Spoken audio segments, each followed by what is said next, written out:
यह समझाऊंगा कि कैसे भारत में शिक्षा को जानबूझकर महंगा रखा गया है और इसका वो ब्लूप्रिंट क्या है जिससे शिक्षा को पूरी तरह मुक्त किया जा सकता है। आंकड़ों की भयावहता से बात शुरू करते हैं। आज एक औसत भारतीय शहर में अगर आप अपने बच्चे का नर्सरी में दाखिला कराने जाते हैं तो सिर्फ एडमिशन का शुरुआती खर्चा 1 से 2 लाख रुपए के बीच आता है और इसके बाद शुरू होता है वसूली का असली खेल। किताबें, यूनिफॉर्म, बस का किराया और डेवलपमेंट फंड के नाम पर साल भर में 1.5 लाख रुपए अलग से वसूल लिए जाते हैं। यानी कक्षा 6 तक पहुंचते पहुंचते एक बच्चा अपनी प्राथमिक पढ़ाई पर 15 से 20 लाख रुपए खर्च करवा चुका होता है। क्या यह पैसा उस बच्चे को मिलने वाली शिक्षा की गुणवत्ता के लिए है? बिल्कुल नहीं। यह पैसा उस लग्जरी बिल्डिंग, कांच के शीशे और एयर कंडीशंस क्लासरूम का किराया है जिसे आपने कभी मांगा ही नहीं था। यह सब तब हो रहा है जब हमारे शहरों और गांवों के सरकारी स्कूल खंडहर बनाए जा रहे हैं ताकि आप मजबूर होकर इन निजी एजुकेशन मॉल की शरण में जाएं और अपनी गाढ़ी कमाई का बड़ा हिस्सा वहां सौंप दें। और इसी बीच हमारे देश के नीति निर्धारकों की प्राथमिकताएं देखिए। क्या आपने कभी महाकाल स्टैंडर्ड टाइम MST का नाम सुना है? अगर नहीं सुना तो देश के शिक्षा मंत्री धर्मेंद्र प्रधान के बयानों को सुनिए। जिस देश का शिक्षा मंत्री वैज्ञानिक प्रमाणों की बात करने के बजाय महाकाल स्टैंडर्ड टाइम जैसे गैर वैज्ञानिक कॉन्सेप्ट्स को वैज्ञानिक अनुसंधान का आधार बनाने की वकालत कर रहा हो, क्या वो देश की डूबती शिक्षा व्यवस्था को बचा सकता है? जब देश के शिक्षा मंत्री को ग्रीनविच मीन टाइम GMT को चुनौती देकर काल गणना के नाम पर लोगों को उलझाना हो तो क्या उनके पास इतना समय होगा कि नर्सरी की बढ़ती फीस पर एक शब्द बोल सके? यह विडंबना ही है कि जब जनता फीस के बोझ तले दबी जा रही है तब सरकार ऐसे मुद्दों में उलझी है जिनका जमीनी हकीकत से कोई वास्ता नहीं है। क्या कभी शिक्षा मंत्री ने यह बताया कि देश में नर्सरी की फीस पर लगाम लगाने के लिए उनकी सरकार ने क्या किया? शायद नहीं, क्योंकि सिस्टम को तो एजुकेशन इन्फ्लेशन यानी एजुफ्लेशन से फलना फूलना है। सोशल मीडिया पर वायरल होते आंकड़ों पर गौर कीजिए। 30 जुलाई 2025 को हैदराबाद के एक स्कूल का फी स्ट्रक्चर सामने आया जिसे देखकर पूरा देश भड़क गया। नर्सरी की वार्षिक फीस 6,91,000 रुपए यानी महीने का लगभग 58,000 रुपए। जिस बच्चे ने अभी ठीक से चलना भी नहीं सीखा उसकी पढ़ाई का खर्च किसी मिडिल क्लास मैनेजर की सैलरी से ज्यादा है। तेलंगाना सरकार ने जांच के आदेश तो दिए, लेकिन क्या यह कोई इकलौता मामला है? गुरुग्राम के एक नामी CBSE स्कूल में कक्षा 3 की सालाना ट्यूशन फीस 1.6 लाख रुपए यानी 1,60,000 रुपए यानी महीने के करीब 13,400 रुपए। उस बच्चे के पिता ने सोशल मीडिया पर दर्द बयां किया कि कक्षा 12 तक पहुंचते पहुंचते यह फीस 9 लाख रुपए सालाना हो जाएगी। स्कूल हर साल बिना किसी कारण के 10 से 40% तक फीस बढ़ा देते हैं। दिल्ली के DPS वसंत कुंज का उदाहरण लीजिए, जहां 2019 से 20 में ट्यूशन फीस 80,000 रुपए थी, जो 2024 से 25 में बढ़कर 1,70,000 रुपए हो गई। 5 साल में फीस दोगुनी। यह आंकड़े दिल्ली हाईकोर्ट में दायर एक याचिका का हिस्सा है जो चीख चीख कर कह रहे हैं कि लूट संगठित है। लोकल सर्कल इंडिया, जो देश की सबसे बड़ी कंज्यूमर रिसर्च एजेंसी है, उसने अप्रैल 2025 में एक राष्ट्रीय सर्वे किया।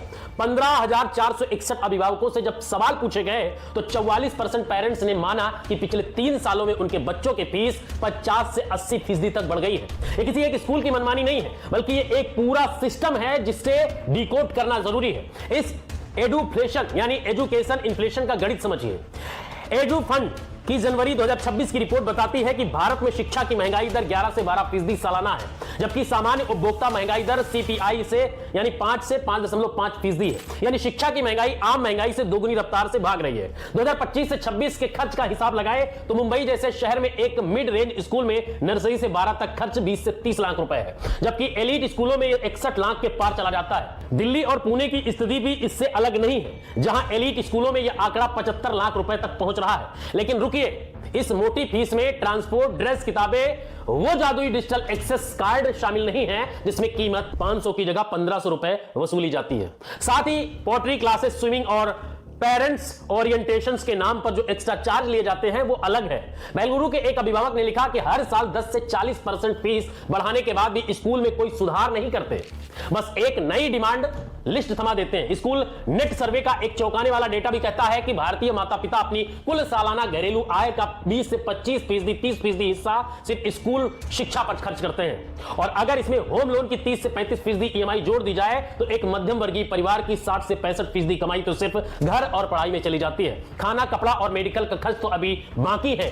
यही वो पॉवर्टी ट्रैप है जिसमें एक पीढ़ी अपनी पूरी उम्र कर्ज चुकाने में गुजार देती है ताकि अगली पीढ़ी को सिर्फ डिग्री मिल सके। अब इस सिक्के का दूसरा पहलू देखिए जो और भी भयानक है।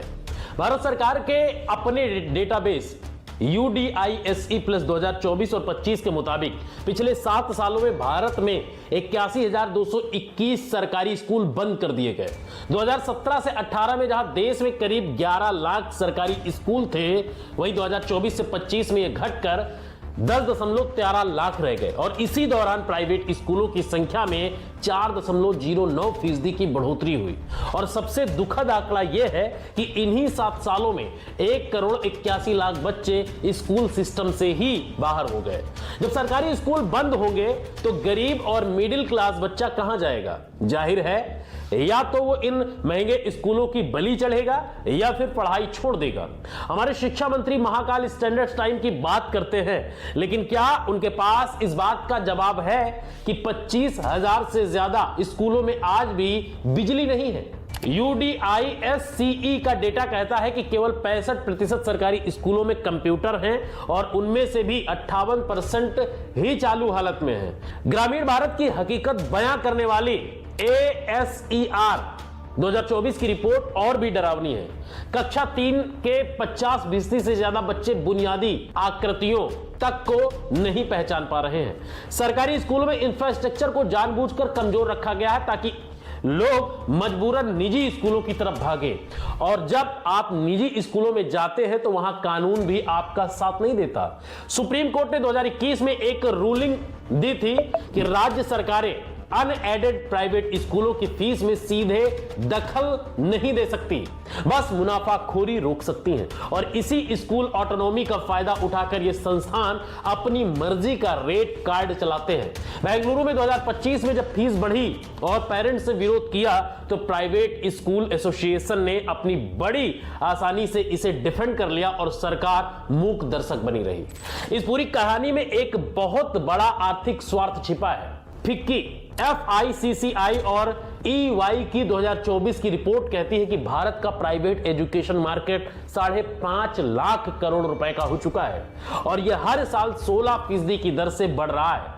इसमें 100% FDI की अनुमति है, जिसका मतलब है कि विदेशी निवेशक अब भारतीय बच्चों की शिक्षा को एक प्रॉफिटेबल एसेट की तरह देख रहे हैं। जब शिक्षा को एक धंधा बना दिया जाता है तो वहां नैतिकता के लिए कोई जगह नहीं बचती। इस सिस्टम में 3 लोग सबसे ज्यादा जीत रहे हैं। पहला, वो प्राइवेट स्कूल जो बिना किसी जवाबदेही के फीस वसूल रहे हैं। दूसरा, कोचिंग माफिया जो सरकारी स्कूलों की नाकामी पर अपना महल खड़ा कर रहे हैं। और तीसरा, वो इन्वेस्टर्स जो आपकी मजबूरी में अपना मुनाफा देख रहे हैं। हार कौन रहा है?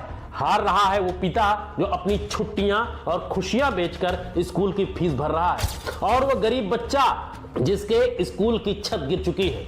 जब शिक्षा की गुणवत्ता आपकी जेब से तय होने लगे तो समझ लीजिए कि देश का टैलेंट मर रहा है।